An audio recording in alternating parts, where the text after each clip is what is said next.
좋으신 하나님 감사합니다. 하나님 앞에 예배케 하셔서 감사하고 이 시간 또 말씀 나눌 수 있도록 인도해 주셔서 감사합니다. 여러 가지 일이 있지만 답답하지만 하나님 앞에 예배하는 저희들 되게 하여 주시옵소서. 성령님 함께 하셔서 우리 각 사람의 심령을 어루만지시는 귀한 시간 되기를 소원합니다. 모든 것 감사합니다. 존귀하신 예수님의 이름으로 기도드렸습니다. 아멘. 할렐루야. 반갑습니다. 저희가 계속해서 방역 단계가 조정이 되고 아마 오늘도 조금 조정이 있는 것 같아요. 그래서 다음 주부터도 약간 변화가 있을 것 같은데 사실 조금 답답하긴 합니다. 청년부 수련회도 조금 계획하고 있었는데 또 약간의 차질도 있을 것 같고 그런 일들이 있지만 저희가 낙심치 않고 우리 계속해서 주님 앞에 각자의 삶의 자리에서 주님 섬기시기를 원합니다. 아멘. 네, 이 시간 우리가 말씀 나누겠는데요, 우리 지난주에 이은 말씀입니다. 어느 것이 쉽겠느냐, 이런 제목을 가지고 누가복음 5장 20절로 26절까지의 말씀 함께 나누겠습니다. 자, 본문 먼저 읽습니다. 시작. 예수께서 그들의 믿음을 보시고 이르시되 이 사람아 내 죄사함을 받았느니라 하시니 서기관과 바리새인들이 생각하여 이르되 이 신성 모독하는 자가 누구냐? 오직 하나님 외에 누가 능히 죄를 사하겠느냐? 예수께서 아시고 대답하여 이르시되 너희 마음에 무슨 생각을 하느냐? 내 죄사함을 받았느니라 하는 말과 일어나 걸어가라 하는 말이 어느 것이 더 쉽겠느냐? 그러나 인자가 땅에서 죄를 사하는 권세가 있는 줄을 너희로 알게 하리라 하시고 중풍병자에게 말씀하시되 내가 내게 이르노니 일어나 내 침상을 가지고 집으로 가라 하시매 그 사람이 그들 앞에서 곧 일어나 그 누웠던 것을 가지고 하나님께 영광을 돌리며 자기 집으로 돌아가니 모든 사람이 놀라 하나님께 영광을 돌리며 심히 두려워하여 이르되 오늘 우리가 놀라운 일을 보았다 하니라. 아멘. 자, 지난주 설교 말씀 기억나세요? 할렐루야. 감사합니다. 자, 종교 지도자들이 이제 예수님에 대해서 그 존재를 분명하게 인식하기 시작하였어요. 그 종교 지도자들이니까 저희가 100번 이해가 됩니다. 그 사람에 대해서 조사하고 검증할 필요를 느꼈을 거예요. 그래서 조직적으로 예수님께서 말씀을 전하시고 있는 가버나움으로 방문하였다는 것을 말씀드렸어요. 가버나움의 집인데 뭐 이것보다 넓었겠습니까? 설마? 그렇죠. 그러니까 아주 좁은 장소에서 여러 사람들이 운집해 있고 종교 지도자들은 적대적인 호기심을 가지고 예수님을 바라보고 있었어요. 자, 그런 사람들이 있는데 설교하기 되게 힘들겠죠. 그렇죠? 예를 들어서 뭐 신천지가 가득한데 제가 거기서 설교한다고 생각해 보세요. 정말 짜증나겠죠. 그렇죠? 그런데 예수님께서도 약간 그런 대적자들 앞에서 말씀을 전하는 일이 있었다는 것입니다. 자, 그런데 중풍병자와 4명의 친구가 예수님 만나러 출입구에 왔어요. 그런데 너무 사람이 많으니까 못 들어갔습니다. 어떤 결단을 하였습니까? 지붕 위로 올라갔다는 것이에요. 저희가 언뜻 생각할 때 대단한 믿음이라고 생각할 수 있습니다. 엄청 요란하고 조금은 무례해 보이지만 그 중풍병자 친구를 사랑하는 그 친구들의 사랑과 예수님에 대한 믿음이 우리가 볼 때 보통 일이 아닌 그 일을 결단하고 실행하게 했었다는 것이에요. 자, 그래서 사진 보시면 알겠지만 영화의 한 장면처럼 그 중풍병자를 지붕을 뚫고 달아내리는 엄청난 일을 감당했었다는 것입니다. 자, 이것이 짧은 복습이 되겠어요? 자, 그런데 예수님께서는 그 사람들을 보시면서 야, 너네 왜 그렇게 경우가 없냐? 왜 그렇게 무례하냐? 왜 그렇게 말씀 전하는데 방해하냐? 그렇게 하지 않으시고 무엇을 보셨다고 말씀드렸어요? 그들의 믿음을 보았다. 그것을 말씀드렸습니다. 자, 그러니까 우리도 우리의 삶 가운데서 그렇게 인식하지 못하지만 주님께서는 우리의 믿음을 늘 보고 계시다는 말씀을 드렸어요. 자, 코로나 시대에도 마찬가지일 거라고 생각해요. 우리 각자의 믿음의 정도와 믿음의 색깔이 다 드러나게 되어져 있어요. 자, 주께서 그것을 정죄한다고 생각하지 않으십니다. 그렇게 않다고 믿어요. 그런데 분명한 것은 뭐냐면 드러난다는 것이에요. 믿음은 보여지게 되어 있다는 것입니다. 자, 그런데 주님께서 이 사람들의 믿음은 너무나 좋게 보셨어요. 예수님도 감격하셨을까? 아무튼 좋게 보셨어요. 자, 그래서 5장 20절 말씀에 보면 예수께서 그들의 믿음을 보시고 이르시되 입을 여셨어요. 예수님께서 입을 열어서 말씀하시면 너무 기대가 되죠. 할렐루야. 여러분, 예수님께서 여러분들을 보시면서 입을 열어서 말씀해 주시면 좋겠어요. 축복의 말씀을 해 주시기를 바랍니다. 자, 여기서도 예수님께서 이 사람아 라고 입을 여셨어요. 그런데 문맥상 뭐라고 말씀하셔야 합당하겠습니까? 중풍병을 고치려고 예수님을 찾아온 사람들에게 이 사람아 라고 입을 여셨으면 뭐라고 말씀하셔야 좋겠어요? 네 병이 나았노라, 네 병을 고쳐주겠노라. 여러분, 그런 말씀이 나와야겠죠? 에이, 이거는 저희가 초등학교 국어만 해도 알 수 있잖아요. 문맥상 딱 그거잖아요. 그런데 예수님께서 뭐라고 하셨어요? 내 죄사함을 받았느니라, 이렇게 말씀하셨어요. 자, 많은 사람이 그래서 이 사람의 중풍병자가 죄 때문인가 보다 그렇게 해석할 때도 있었어요. 그런데 그 다음에 문맥을 가만히 살펴보시면 그게 중요한 게 아니에요. 예수님께서 이 사람이 죄 때문에 중풍병이다, 아니다라고 말씀하시지 않았어요. 전혀 그러지 않았어요. 그냥 예수님께서 문맥에 어긋나게 어떤 의도를 가지시고 병이 나았다라고 말씀하시지 않고 의도적으로 네 죄사함을 받았다라고 말씀했다는 거예요. 자, 종교 지도자들하고 관계가 있다고 보여져요. 예수님께서 엄연히 적대적인 사람들이 앉아있는 것을 아시면서 이 말씀을 하신 거예요.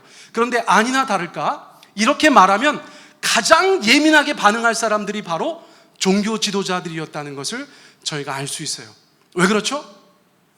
유대의 종교 지도자들은 죄를 사하는 것이 오직 한 분 하나님의 일이라는 것을 굳게 믿고 있는 사람들이었어요.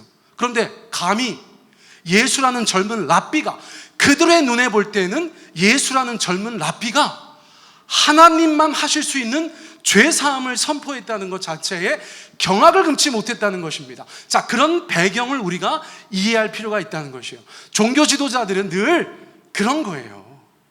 종교적 사고라는 것이 있어요. 늘 말씀을 보고 신학을 공부하기 때문에 어떤 일이 딱 닥치면 자동적으로 돌아가는 뇌의 흐름이 있어요. 자, 그래서 누가복음 5장 21절에 보면 종교 지도자들이 예수님의 말씀을 듣자마자 자동적으로 머리가 돌아가서 뭐라고 얘기했다는 것입니까? 자, 21절 같이 한번 읽어봅니다. 시작. 누구냐? 오직 하나님 외에 누가 능히 죄를 사하겠느냐. 그렇죠. 별다른 토론이 없어요. 그냥 자동적으로 머리에서 돌아가서 두 가지를 얘기하고 있어요. 첫째는 무엇입니까? 이 신성 모독하는 자가 누구냐? 예수님께서 네 죄가 사해졌다라고 선포하신 것에 대해서 종교 지도자들은 어떻게 결론을 지었어요? 뭐라고 결론 지었어요? 신성 모독이다, 이렇게 얘기했어요. 자, 그 다음에 오직 하나님 외에 누가 능히 죄를 사하겠느냐. 신성 모독이라고 생각한 이유에 대해서 그들이 생각하고 있었어요. 자, 토론하지 않았습니다. 서로 의견을 나누지 않았어요. 그냥 너무나 충격적이고 너무나 못마땅해서 생각하고 있었어요. 자, 그런데 이런 일들이 유난히 종교 지도자들한테서 많아요. 여러분, 제가 지난주에 이거 일부러 안 보이게 하려고 작게 한 거니까 막 억지로 읽으려고 하지 마세요. 집사님 일부러 작게 했다니까 왜 그렇게 쳐다보세요?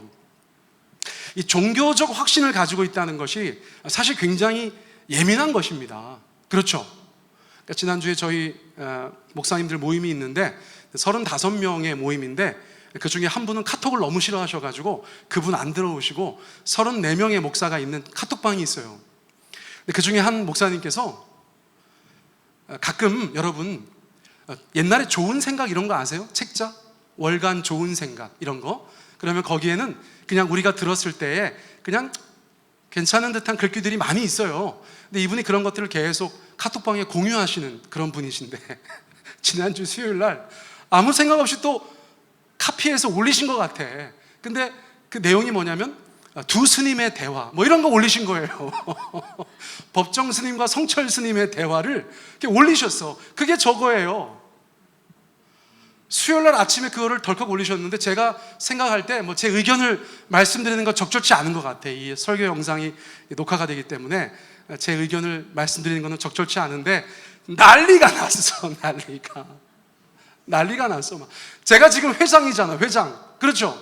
제가 회장이니까 막 전화통에 불이 났어요. 회장 지금 뭐 하는 거냐고. 지금 당장 전화해가지고 그거 경위를 파악하시라고. 또 제가 직접 하는 건 또 회장이니까, 그쵸?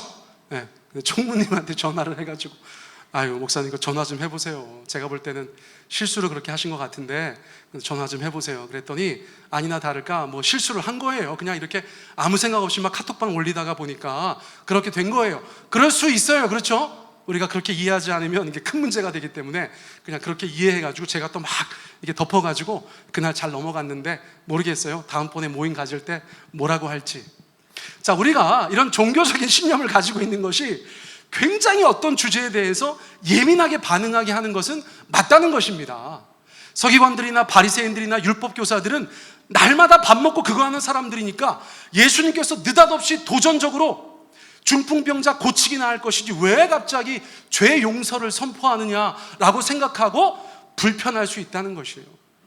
그것이 이해가 되더라는 것입니다. 자, 그런데 그렇게 한다고 하더라도 신성모독으로 받아들인 것은 굉장히 큰일이에요. 자, 신성모독의 의미를 한번 읽어보세요. 맨 윗줄에. 자, 시작. 언행으로 하나님을 모독하는 것이다. 말로 하나님을 모독할 수 있죠. 행동으로 주님을 모독할 수 있죠.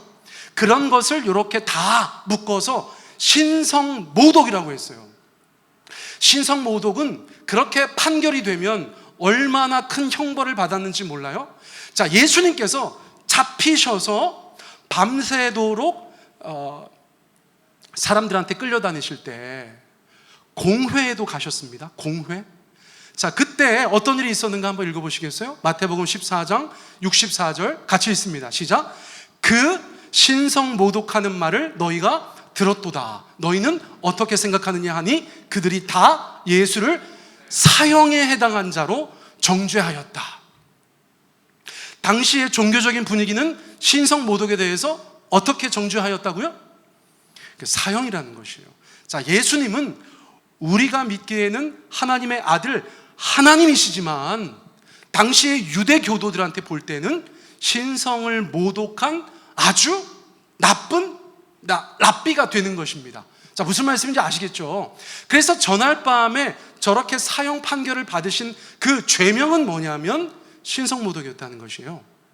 그러니까 누가복음에서 종교 지도자들이 첫 번째 등장하는 본문에서 이미 예수님은 신성을 모독하는 자로 그런 혐의를 받았고 그것이 3년 내내 지속되다가 마지막에 결과적으로 신성 모독하는 자로 십자가에 달려 돌아가셨다는 것이에요. 표면적으로는 그렇게 되었다는 것이죠. 자, 그러니까 지금 예수님보다 세상적으로 힘과 권세가 있는 그 종교 지도자들이 예수님을 신성 모독자라고 인식하기 시작한 것은 예수님의 운명에 있어서는 굉장히 위험한 일이라고 저희가 생각할 수 있다는 것이에요. 자, 그런데 그렇게 생각만 하고 있는데 예수님께서는 그 생각을 아셔요. 자, 누가복음 5장 22절 우리 같이 한번 읽습니다. 시작. 예수께서 그 생각을 아시고 대답하여 이르시되 너희 마음에 무슨 생각을 하느냐. 자, 예수님은 항상 분명히 하나님의 아들로서의 능력도 있으시지만 그들을 너무나 잘 알고 계시기 때문에 그들의 흔들리는 눈빛과 어그러진 표정만 보아도 무슨 생각하는지 다 아셨던 것 같아요. 그러니까 그 모든 것들이 같이 역사하여서 예수님께서 그들의 생각을 정확하게 지적하십니다. 너희 마음에 무슨 생각을 하느냐. 자, 모르고 물으신 거예요? 알고 물으신 거예요? 알고 물으신 것이다 라고 저희가 생각할 수 있죠. 자, 그리고 나서 5장 23절 정말 너무나 수수께끼 같은 그런 질문을 던지십니다. 자, 같이 한번 읽습니다. 시작. 내 죄사함을 받았느니라 하는 말과 일어나 걸어가라 하는 말이 어느 것이 쉽겠느냐. 자, 여러분들한테 제가 던지는 질문이에요. 다음 중에 더 쉬운 말은 그런데 누구한테 하는 말입니까? 중풍병자에게 하는 말입니다. 여러분께서 그것을 감안하시고 어떤 게 더 쉬운가를 생각하셔야 되는데 플러스 결과도 책임지실 수 있어야 돼요. 무슨 말씀인지 아시겠어요?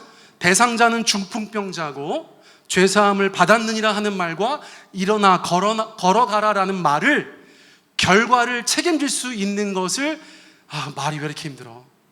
결과를 책임진다는 그런 가정하에 어떤 것이 더 쉬운가를 말해 보시라는 거예요. 여러분, 무엇이 더 쉽습니까? 이건 대답 안 하시는 게 지혜로우신 거예요.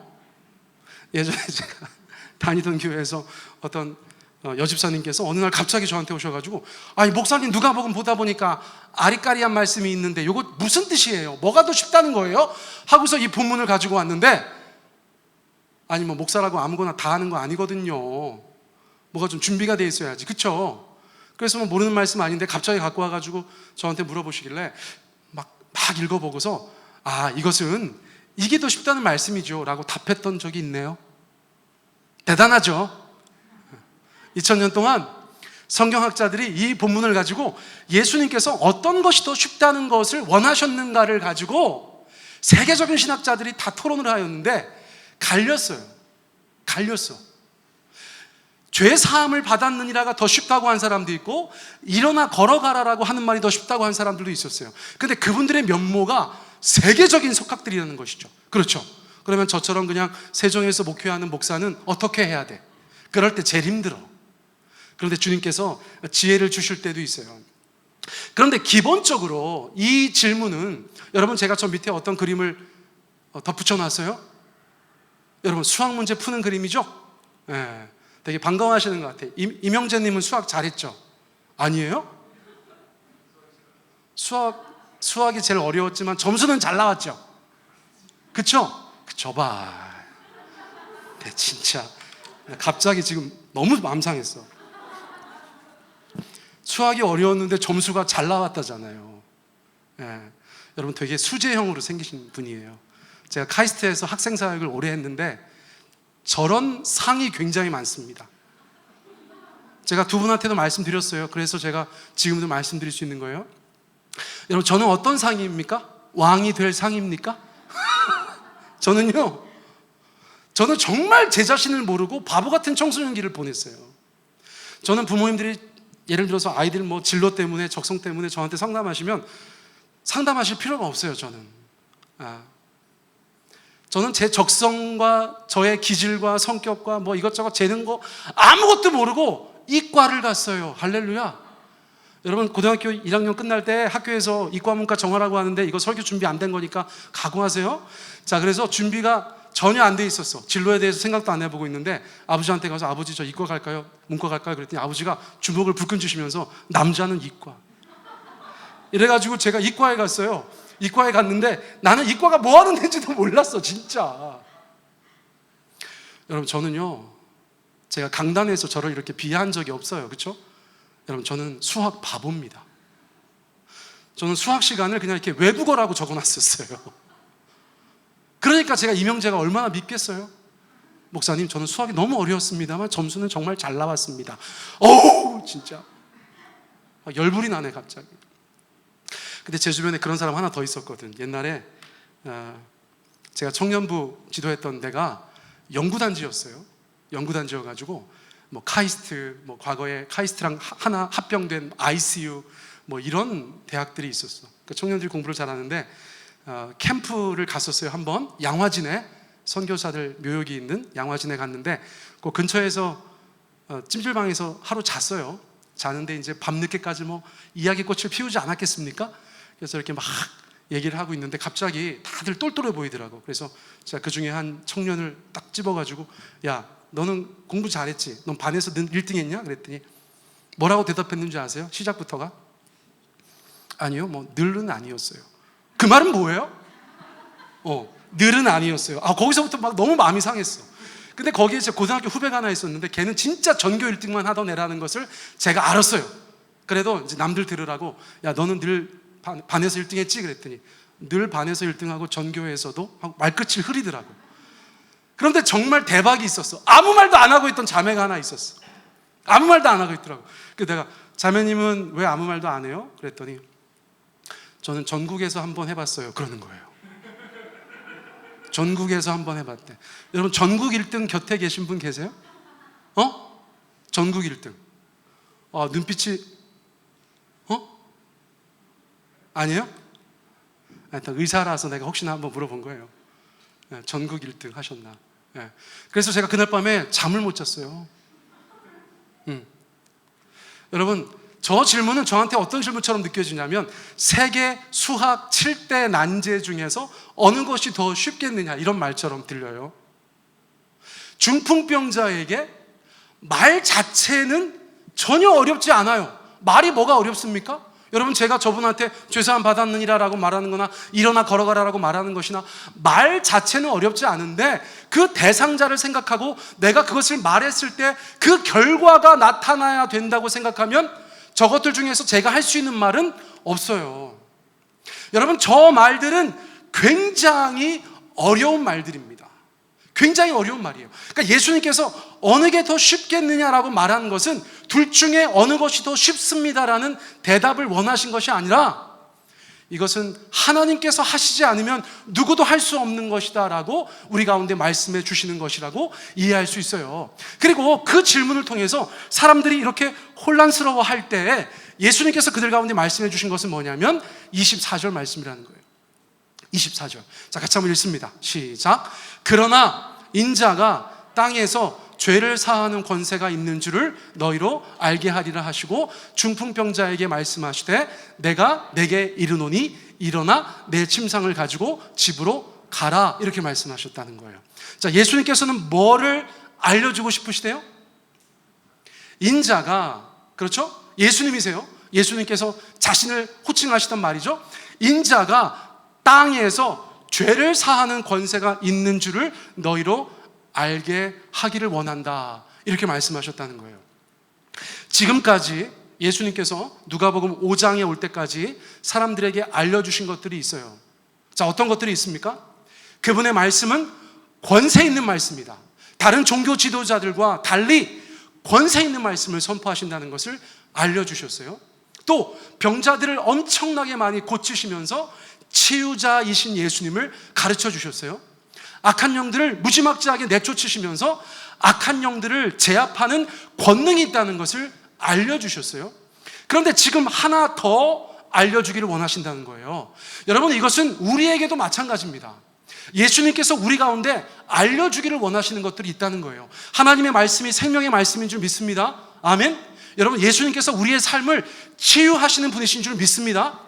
악한 영들을 우리의 삶에서 내쫓아 주시는 분이심을 믿습니다. 여러분, 거기까지 우리가 알고 있었다면 오늘 이 말씀을 통해서 우리는 무엇을 하나 더 알게 되는가? 예수님께서 무엇을 우리 가운데 알게 해주고 싶으신가? 그것은 예수님은 죄를 사하는 권세가 있으시다는 거예요. 여러분, 이제까지 예수님께서 죄를 사하주시는 권세가 있다는 것을 아는 사람들이 없었죠. 누가복음 5장의 상황에서. 그런데 이제부터는 예수님께서 믿음과 죄사함을 연결짓기 시작하세요. 처음 있는 일입니다. 어떤 사람의 믿음을 보시면서 그 사람의 죄의 용서를 이야기하기 시작하시는 첫 번째 본문이 바로 누가복음 5장 오늘의 설교 본문이 된다는 것이에요. 그런데 아까 제가 말씀드린 것처럼 예수님께서 중풍병자에게 일어나 걸어가라라고 말씀하시면 결과가 있어야 되잖아요. 그래서 일어나 걸어가면 하나님께서 실제로 그렇게 하신 거예요. 그런데 죄사함을 받았느니라 하면 확인할 길이 있습니까? 없습니까? 여러분, 없지요. 죄사함을 받았느니라는 확인할 길이 없다는 거예요. 그러니까 제가 미친 척하고 여러분들 죄사함을 받았습니다라고 말하면 사이비 교주같이 확인할 길이 없다는 거예요. 그런데 예수님께서 그것을 사람들 가운데 믿음을 주시기 위해서 중풍병자의 그 중병을 이용하셨다는 것이죠. 자, 무슨 말씀입니까? 너네 이 두 개 중에서 어떤 게 더 쉬운가 대답하지 못하지? 왜냐하면 이것은 하나님이 하실 수 있는 일이기 때문이야. 내가 이것들 중에서 어떤 것은 보여줄 수 있고 어떤 것은 보여줄 수 없는데 보여줄 수 있는 것을 보여줌으로 말미암아서 내게 죄를 사하는 권세가 있다는 것도 너희에게 믿게 하고 싶다는 것이 예수님의 의도라는 것이에요. 죄가 사해지는 것은 보여줄 수 없죠. 그러나 중풍병자를 일어나게 해서 침상을 들고 걸어가게 하는 것을 보여줌으로써 와, 저분은 정말 대단한 능력이 있구나, 하나님이 그분과 함께 하시는구나, 그러므로 그 죄를 사해 주셨다는 권세의 말씀도 믿을 수 있구나 라고 한 걸음 더 나아갈 수 있게 하셨다는 거예요. 무슨 말씀인지 아시겠죠? 이 사건은 그런 예수님의 의도를 가지고 있는 사건이라는 것입니다. 예수님께서 우리 가운데 무엇을 알게 해주기 원하시는가? 저는 저 말씀이 너무 와닿아요. 여러분, 예수님은 여러분들에게 그분을 알게 해주시기를 원하세요. 그러므로 예수님의 그 여러 가지 영역들을 우리가 충분히 경험할 수 있다면 이 세상에 어떤 일이 있어도 우리의 믿음이 흔들리지 않고 주님과 함께 이 땅에서의 삶을 살아낼 수 있게 될 줄 믿습니다. 여러분, 그것이에요. 자, 그러니까 이것으로 저것을 입증해 주신 것입니다. 누가복음 5장 25절 우리 같이 한번 읽습니다. 시작. 그 사람이 그들 앞에서 곧 일어나 그 누웠던 것을 가지고 하나님께 영광을 돌리며 자기 집으로 돌아가니. 자, 저 사건이 벌어졌을 때 심지어 지붕에서 내려 달린 그 사람이 예수님의 선포 가운데 다시 일어나서, 마비가 풀려서 일어나서 자기가 누웠던 것을 가지고, 그 매트를 가지고 하나님께 막 감사와 영광을 돌리면서 사람들을 해치고 자기 집으로 돌아갈 때 사람들은 어떤 생각을 했다는 것이에요? 이미 있었던 치유의 능력에 정말 이 예수라는 자가 죄를 사하는 권세가 있나 보다. 여러분, 그것도 굉장히 중요한 것이에요. 확신하지 않아도 있나 보다 라고 생각하게 되었다는 것입니다. 예수님의 의도가 그것이라는 것을 여러분께서 분명히 기억하셔야 돼요. 자, 이 사건은 굉장히 행복한 결말을 맞이합니다. 누가복음 5장 26절 우리 같이 한번 읽습니다. 시작. 모든 사람이 놀라 하나님께 영광을 돌리며 심히 두려워하여 이르되 오늘 우리가 놀라운 일을 보았다 하니라. 모든 사람이 놀랐습니다. 자, 종교 지도자들도 포함되어 있을 것이라고 생각해요. 놀랐던 것에는. 그런데 모두가 다 하나님께 영광을 돌리지는 않았을 것 같아요. 성경 말씀이 그렇게 친절하게 다 말씀해주고 있지 않은데 문맥상 모든 사람은 놀랐지만 모든 사람이 하나님께 영광을 돌리지는 못했을 것 같아요.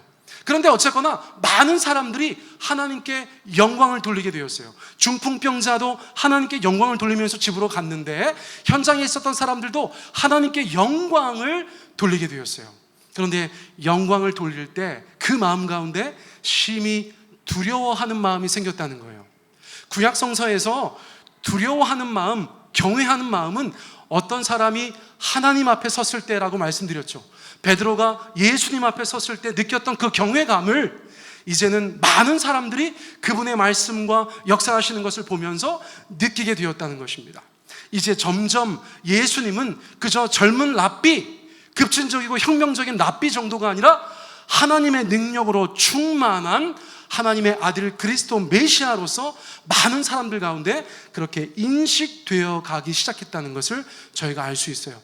사람들이 이렇게 고백했기 때문이에요. 오늘 우리가 놀라운 일을 보았다. 저 놀라운 일이라는 것은 하나님의 역사하심을 표현하는 그런 말이었다는 것입니다. 자, 그런데 여러분, 이 사건의 중요성을 제가 다시 한번 말씀드려요. 예수님께서 이 말씀 하시기 전까지는 무엇을 통해서 죄사함을 받을 수 있는가? 희생제사, 동물의 희생제사, 그 죄 때문에 대신 피 흘려 죽는 그 희생의 제사를 통해서 이스라엘 백성들은 죄를 사한다고 믿었어요. 그렇죠? 실제로 그렇게 죄사함을 받았어요. 정결 예식, 절기나 어떤 속죄일을 통해서 죄사함을 선포하였어요. 그런데 이제부터는 예수님께서 그들 가운데 무엇을 가지고 죄사함을 말씀하고 있다는 것이에요? 그들의 믿음과 죄사함이 연결지어진다는 새로운 영적인 세대에 대해서 주님께서 말씀하기 시작하셨다는 거예요. 그리고 나서 여기에서 넘어가면 어떤 새로운 하나님의 메시지가 하나님의 교회 가운데, 세상 가운데 퍼지기 시작하는가? 로마서 3장 23절 말씀 읽어볼까요? 시작. 모든 사람이 죄를 범하였음에 하나님의 영광에 이르지 못하더니. 그렇죠. 여러분, 우리가 죄인이에요. 원죄라고 들어보셨죠? 원죄도 있어요. 그런데 우리는 왜 구원 못 받습니까? 여러분, 우리 죄 때문에도 구원 못 받아요. 우리가 세상 가운데서 무슨 범죄자는 아닐지언정 하나님 보실 때 우리는 다 죄인이라는 사실을 아세요? 여러분, 하나님이 보실 때 죄 없다 할 만한 사람이 한 사람도 없다는 것이에요. 모든 사람은 죄를 짓고 살고 그 죄를 해결하지 못하면 하나님의 영광에 이르지 못하고, 그 하나님의 영광에 이르지 못했다는 말은 우리가 구원받지 못한다는 말이라는 사실을 기억할 필요가 있습니다. 여러분, 그래서 하나님께서는 구약 성서에서는 희생 제사를 통해서 그 죄를 없이 하시고 또 없이 하시고 없이 하셨었지만, 이제는 예수님께서 우리 위해서 흘리신 그 보혈, 그 십자가에서의 희생 제사를 통하여서 완전한 구속의 길을 여셨다는 거예요. 그것을 어떻게 하는 사람들은 구원받습니까? 믿는 사람들은, 그것을 믿는 사람들은 이제 구원을 받게 되었다는 것이죠. 하나님께서 오늘의 본문에서 말씀하기 시작하신 바, 예수님의 입술을 통하여서 말씀하기 시작하신 바, 그들의 믿음을 보시고 죄사함을 선포하신 이 사건은 점점 눈덩이처럼 커지고 강력해져서 오늘날 우리 가운데는 어떤 메시지가 되었는가? 우리의 그 모든 죄를 예수님의 그 십자가와 부활을 믿는 자들에게는 없다 하신다, 없다 하신다. 여러분, 그 메시지로 우리 가운데 전달해주고 계시다는 거예요. 사랑하는 성도 여러분, 제가 이 말씀 준비하면서 방역 지침이 날마다 요동치는 이 세상에서, 벌써 2년 가까이 마스크 쓰고 세상을 살아가는 이 세상에서 예수님의 이 구원의 역사가 우리 가운데 무엇을 의미하는가, 우리 성도님들께서 은혜롭게 받아들이실까, 여러분, 제가 그런 의문이 들었었어요. 그런데 제 마음에 이런 생각이 들었어요. 여러분, 하나님의 교회는 이보다 더한 일들을 겪으면서도 주께서 우리 가운데 말씀하신 이 구원의 복음을 붙잡고 그 교회의 횃불을 꺼뜨리지 않고 오늘까지 이어왔다는 것입니다. 여러분, 우리가 어려운 일을 겪고 있습니다. 참으로 답답하고 이전에 겪지 못했던 일상을 잃어버린 삶을 살아가고 있어요. 그런데 이것보다 100배, 1000배, 10,000배 중요한 것이 무엇인 줄 아세요? 우리의 영혼의 것입니다. 우리의 영원한 운명입니다. 이 땅 가운데서 마스크를 쓰던 마스크를 쓰지 않던 1단계든 4단계든 그것이 중요한 것이 아니라 우리의 영원한 운명을 예수님께서 그 복음을 통해서 정해주시려고 하셨다는 거예요. 여러분, 정말 인생은 안개 같지 않습니까? 여러분, 정말 인생은 안개 같지 않습니까? 여러분, 우리는 이 땅을 왔다 가는 거예요. 왔다 가요. 정말이에요. 그런데 주님께서 우리를 위해서 예비하신 본향이 있다는 것이 여러분 정말 기가 막힌 복음 아닙니까? 그리고 그곳에서 우리 가운데 영생을 허락하신다. 여러분, 기가 막힌 복음 아닙니까? 그런데 그것은 은혜로, 믿음으로 우리 가운데 주어진다. 우리가 어떤 행위를 통해서 할 수 없는 것이기 때문에 우리가 자랑할 수조차 없는 것이다라고 성경은 우리 가운데 말씀해주고 있다는 것이에요. 사랑하는 성도님들, 세상 혼란스러운 것에 여러분들의 눈과 마음을 빼앗기지 않으시기를 축복합니다. 어떤 삶을 살아가도, 여러분, 세계 대전도 있었어요. 엄청나게 큰 자연재해도 있었어요. 우린 마스크 쓰고 살만하잖아요. 우리의 믿음을 주님 앞에 보여야 하는 그런 시간들을 저희가 보내고 있다고 생각합니다. 여러분, 이 복음의 말씀은 우리 가운데 조금 더 변하지 않는 하나님의 축복의 말씀이에요. 여러분, 그 은혜로 인하여 믿음으로 구원을 받은 것이 바로 우리 성도들인 것을 믿으시고, 이 땅에서의 삶 가운데 여러분 그 어떤 분들보다 더 힘과 능력을 발휘하시면서 살아내시기를, 승리하시기를 예수님의 이름으로 축복합니다. 아멘. 이 시간 우리 같이 기도하기를 원합니다. 우리 기도하실 때에 많은 일들 가운데에서 우리의 믿음이 흔들리지 않고 오히려 주님 앞에 자라갈 수 있도록 그렇게 기도해 주셨으면 좋겠어요. 하나님과 사람 앞에서 우리의 믿음을 보일 수 있는 그런 인생이 되기를 위해서 기도드렸으면 좋겠어요. 낙심하지 않기를 위해서 또한 기도하였으면 좋겠어요. 우리 주님이 우리 곁에 계십니다. 우리 주님이 우리 곁에 계세요. 권세 있는 말씀을 주시는, 그 생명의 말씀을 주시는 주께서 우리 곁에 계세요. 우리의 삶을 치유하기 원하시는 주님께서 우리 가운데 계세요. 악한 영들의 역사를 막아주시는 그 예수님께서 우리 주변에 계세요. 무엇보다 우리의 이 죄, 우리가 어떻게 할 수 없는 이 죄의 문제를 해결해 주시는 예수님께서 우리의 주님이세요. 여러분, 그것을 주님께서는 우리가 알기를 원하신다고 이 시간 말씀해 주고 계십니다. 여러분, 이 모든 것들을 온전히 깨달아 알고 이 험한 세상 속에서 주님과 함께 동행하며 승리하는 인생 되게 해달라고 이 시간 주님 앞에 함께 기도 드렸으면 좋겠습니다. 우리 2, 3분 정도 우리 함께 기도하며 나아가겠습니다. 함께 기도합니다. 사랑해 주님 감사합니다. 이 시간도 우리 가운데 온전히 역사하여 주시고 인도하여